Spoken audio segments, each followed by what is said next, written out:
xonadon yo'qdi. Narxini necha bilishyapti endi.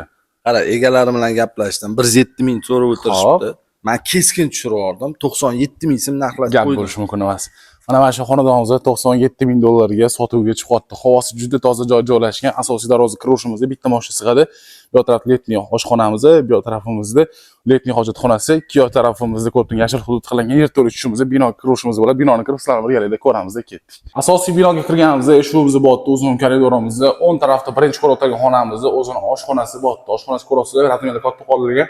Kuxniy mebellar qo'ygan oshxonadan chiqamiz, to'g'risida o'zini mehmonxonasi bor-da. Mehmonxonani ko'rib turibsizlar, remontlar chiroyli holatda, hali hech kim yashamagan, yangi remontdan chiqqan.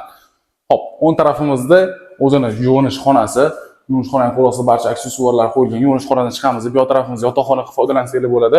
Yotoqxonamizdan orqa hovliga chiqsanglar ham bo'ladi. Orqa hovlining rasmiylar katta qoldirilgan. Yotoqxonadan chiqamiz, bitta bolalar yotoqxonasi, ko'rib turganingdek, chiroyli holatda, bu yoqqa dekorativniy oynalar qo'yilgan, chiroyli bo'lib turibdi. To'g'ri o'tganimiz o'zining umumiy yuvinish xonasi, barcha aksessuarlar qo'yilgan. Yuvinish xonadan chiqamiz.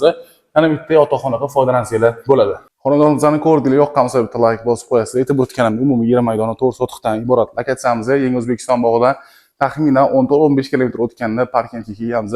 Bog'bon mahallasi borda. Parkent nilifarsi ko'pchilik bilar ekan.